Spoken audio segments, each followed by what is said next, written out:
So you mean to tell me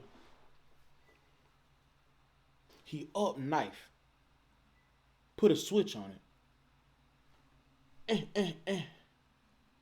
to your right hand man's, and you just sit there and watch?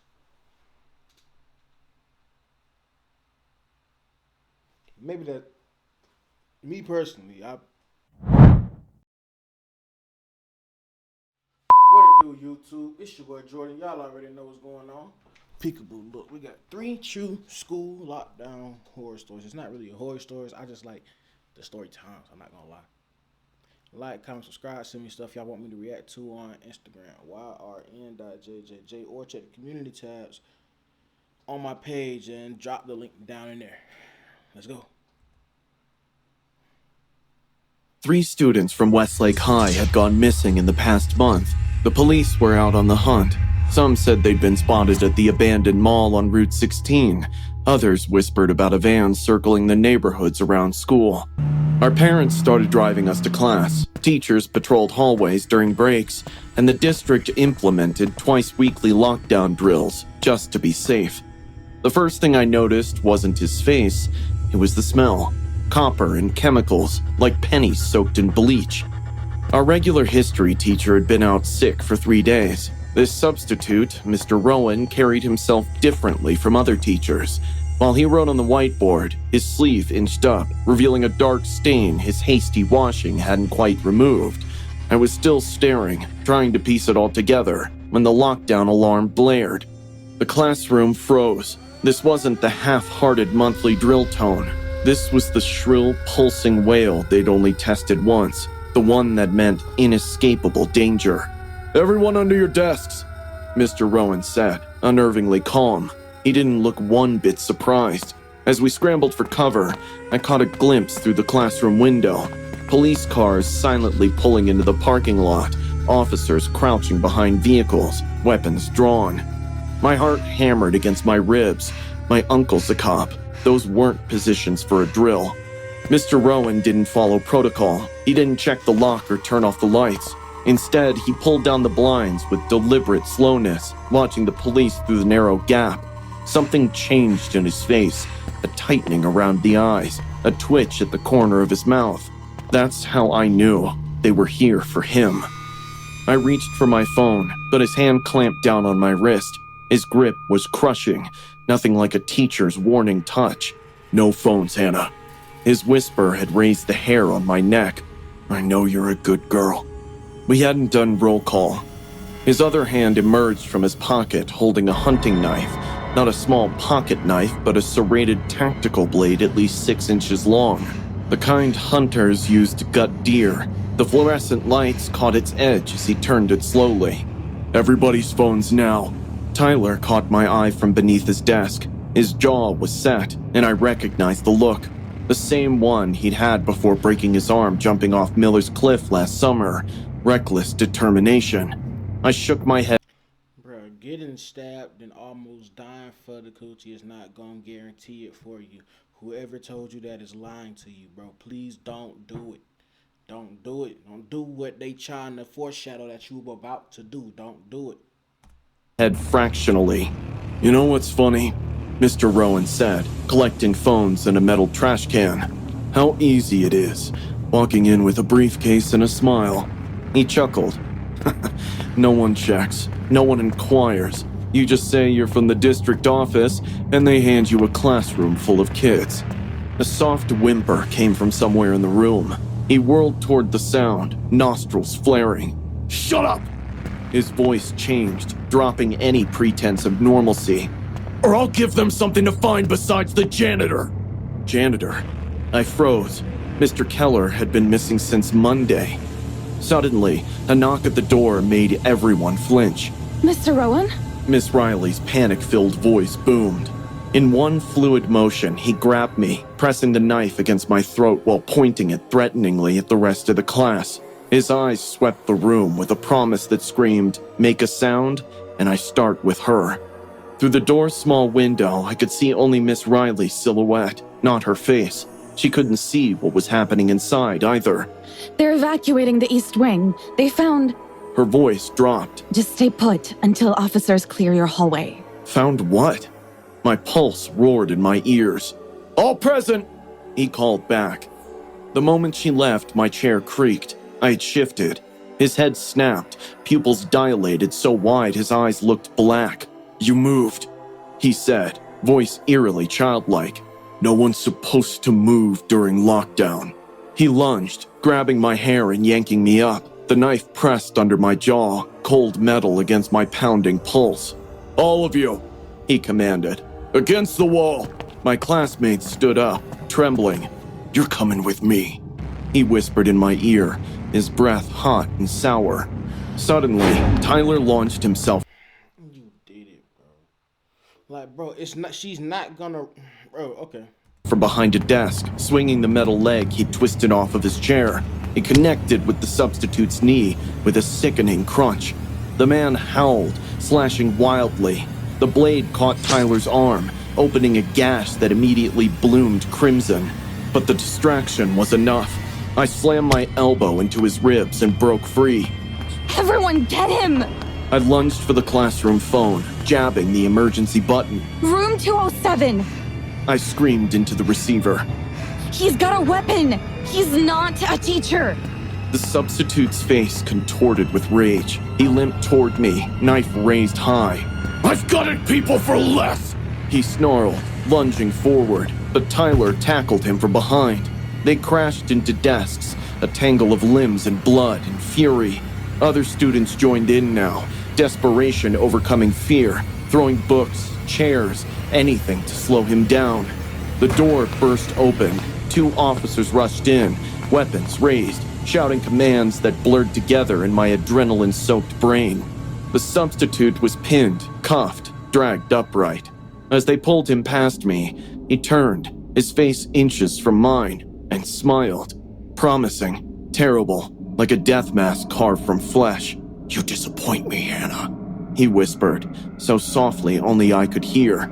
I know where you sit, what you smell like when you're afraid. They shoved him forward, but he looked over his shoulder, mouthing 2 words. Next time. Later, we learned the truth. Samuel Ketch was a man wanted in 3 states for crimes against kids and teenagers. He'd walked out of a maximum security psychiatric ward 2 days earlier, leaving 3 orderlies dead with their throats cut, the same way they'd found Mr. Keller, our janitor, stuffed behind the boiler in the East Wing basement.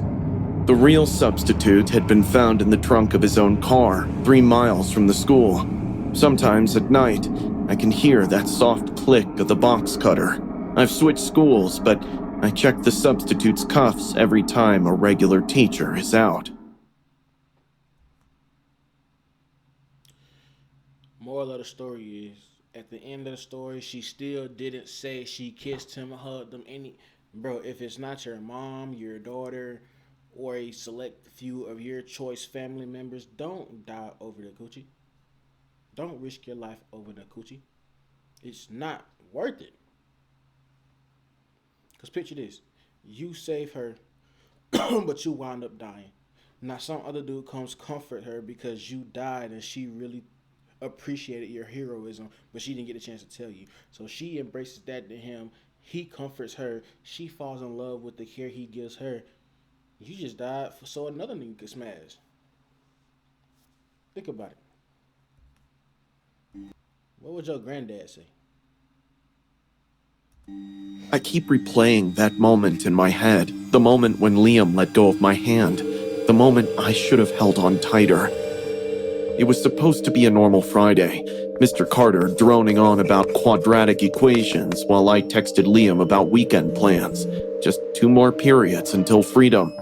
No one saw it coming. Ryan had always been strange, quiet, lurking in corners, staring at people for too long, but he was just another weird student at our high school. People made fun of him, but I tried my best to be nice to him.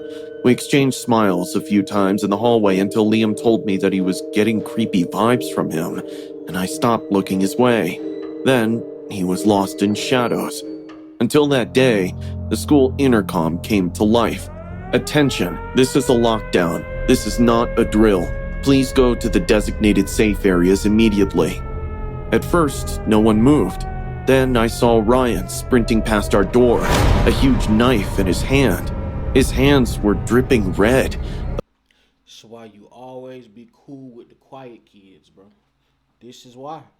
The hunting knife in his grip glistened under the neon lights, but his eyes, God, his eyes, they were completely empty, black pools that seemed to soak up the light around them. His lips were curved into a smile that gave me goosebumps. Someone was screaming. Mr. Carter rushed to the door. "It's jammed!" he shouted, panicked. Bang! Ryan slammed against the door, laughing, a high, childish giggle that didn't match the blood smeared across his face. "Let me in!" he sang, Grab the voice bookshelf. lilting like a twisted nursery rhyme. Grab the bookshelf. "Me in or I'll blow your pretty little heads off!" Liam grabbed my arm. "Noah, help me!" he yelled, dragging a heavy desk toward the door. We slammed it against the frame, just as Ryan's knife slipped through the gap, narrowly missing my eye. "I can smell your fear, Noah, baby!" Ryan sniffed through the crack, inhaling deeply. "It's delicious." His eye pressed against the small window in the door, bloodshot and unblinking. "I've been practicing for this day, Noah. The others didn't scream enough. I know you'll shriek." A chill ran down my spine as his tongue darted out, licking blood from his lips. Suddenly, we heard shouts in the hallway. Teachers and security dashed in, momentarily distracting the monster. Ryan stepped back, tilting his head like a curious animal. "Hide and seek," he whispered. "Ready or not." "Now!" Liam hissed, and we yanked the desk away and fled. The hallway was a nightmare. Sprinklers drenched everything, making the floor slippery with pinkish water. Bloody handprints smeared one wall where someone had dragged themselves away. Two freshmen huddled by the lockers, clutching bleeding wounds. "He cut us and then just watched," one whimpered. "Said something about loving our pain." Halfway down the hall, I saw Ryan standing motionless at the other end, knife raised, head tilted at that unnatural angle. He removed his hoodie, revealing a vest covered with wires and bulging packages. "No more running," he called, voice echoing. Then softer, almost intimate. "I need to see inside you, Noah." We ran. Liam slipped, crashing into the lockers. Before I could help, Ryan was there, moving unnaturally fast, knife slashing. I swear his feet barely touched the ground. I ripped a fire extinguisher from the wall and swung it, connecting with Ryan's shoulder. He didn't even flinch, just smiled wider. "That tickles," he giggled, eyes dilating. "Want to see what real pain looks like?" He lunged at Liam, who barely dodged the blade. By then, we had reached the emergency exit. Through its window, red and blue lights flashed. Help was waiting. Liam turned to me, face pale with terror. "You go first," he said, voice shaking. "No, we're going together." I grabbed his wrist and he shook his head. "Don't waste time, hurry!" I stepped through the door, cold night air hitting my lungs. I turned back, reaching for Liam, our fingers connecting. That's when I saw Ryan behind him, appearing like a shadow. His eyes met mine as his arm plunged forward. "No!" I screamed. The knife entered Liam's back. His eyes went wide, mouth opening in a silent gasp. Ryan... Why didn't he just walk instead of grabbing hands like this is the Titanic? Like, why didn't he just walk? I don't understand. Ryan's face transformed with pleasure, eyes rolling back slightly as he twisted the blade. His tongue darted out again, tasting the air like a snake. "Beautiful," he That's some Orochimaru type stuff.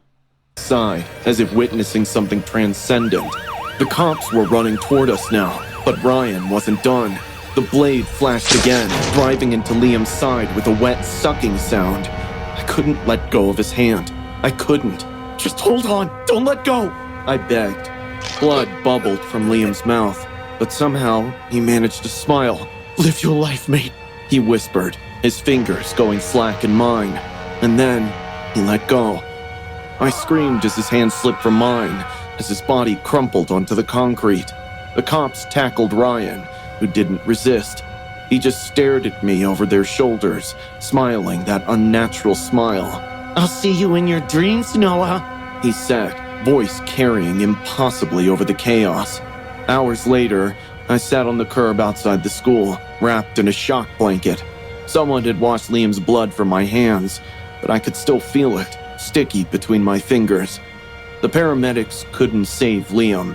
He was gone before they even closed the ambulance doors. As dawn broke, I stared at his bloodied school ID, trying to focus on his smile rather than Ryan's words. Sometimes at night, I still feel Liam's hand slipping from mine. I wake up grasping at air, trying to hold on tighter this time, but I can't. And somewhere, in juvenile detention, Ryan waits. The guards report he doesn't sleep, just sits perfectly still, staring at walls, smiling.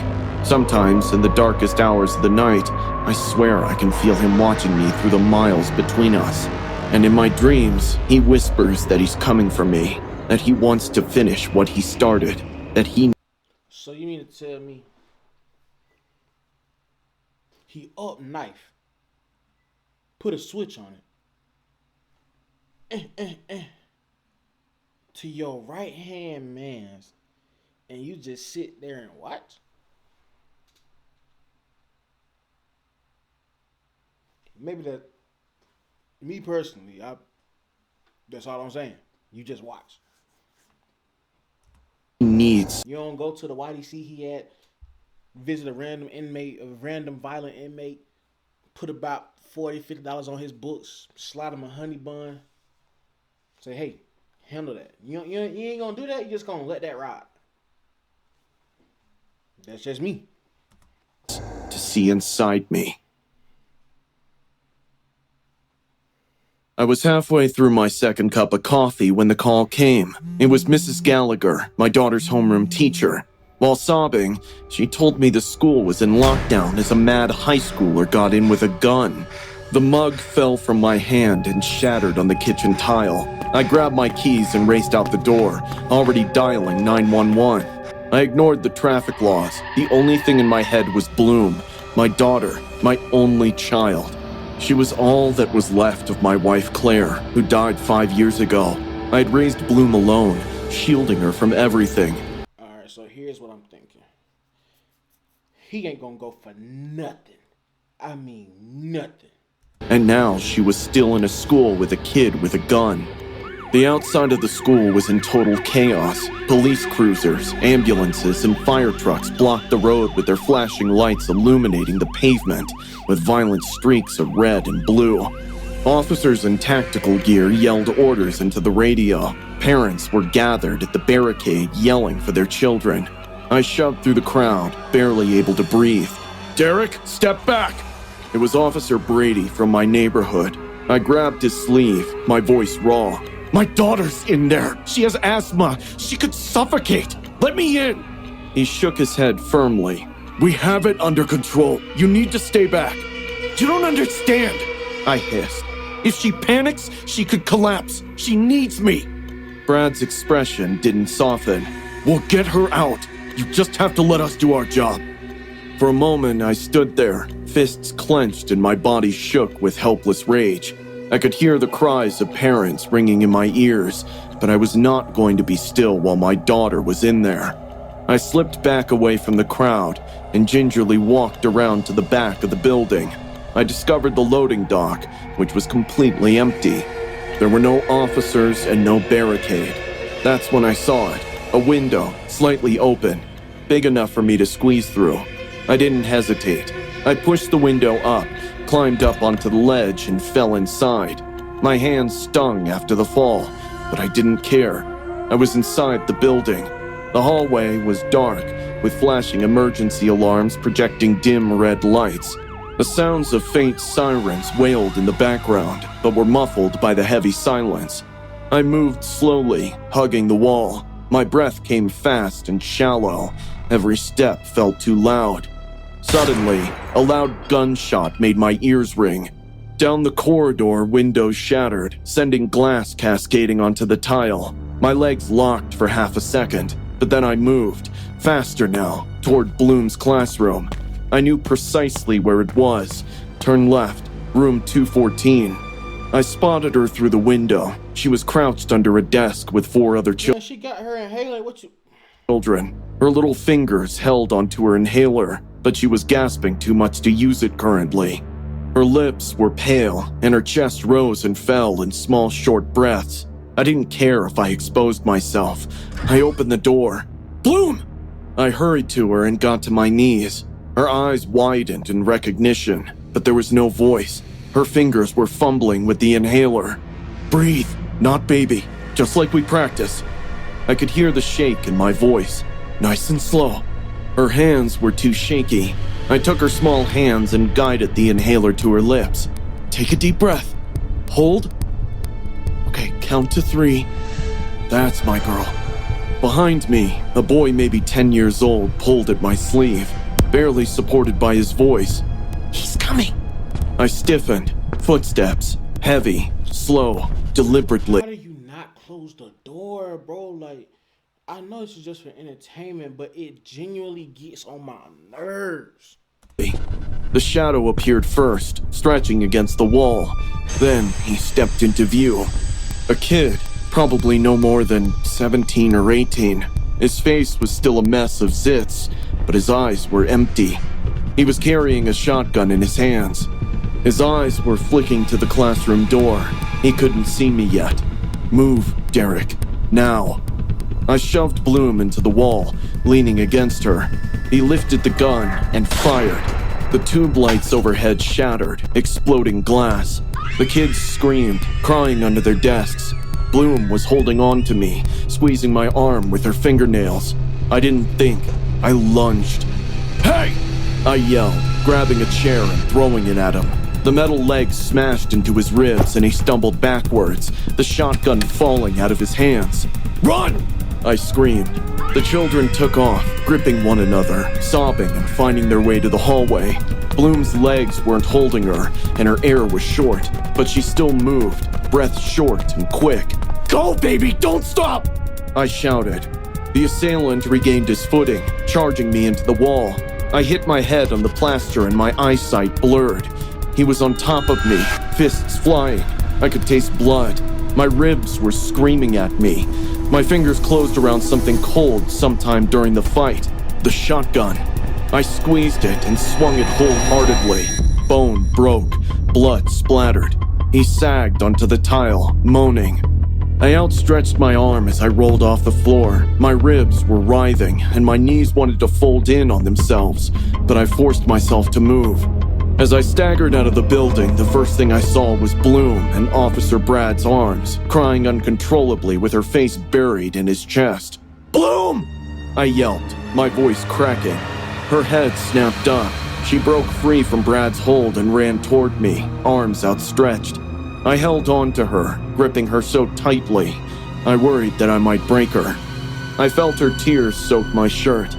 I kissed her forehead, again and again, swallowing back my own tears. I'm here, baby, I have you. I told you, this dad ain't going for nothing strange. You're safe. She was alive. She was safe.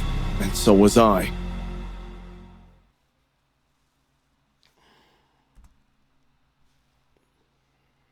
Hello, what do we have here? Alright, yeah, that's gonna do it. Like, comment, subscribe, send me stuff y'all want me to react to on Instagram. YRN.JJJ. Deuces.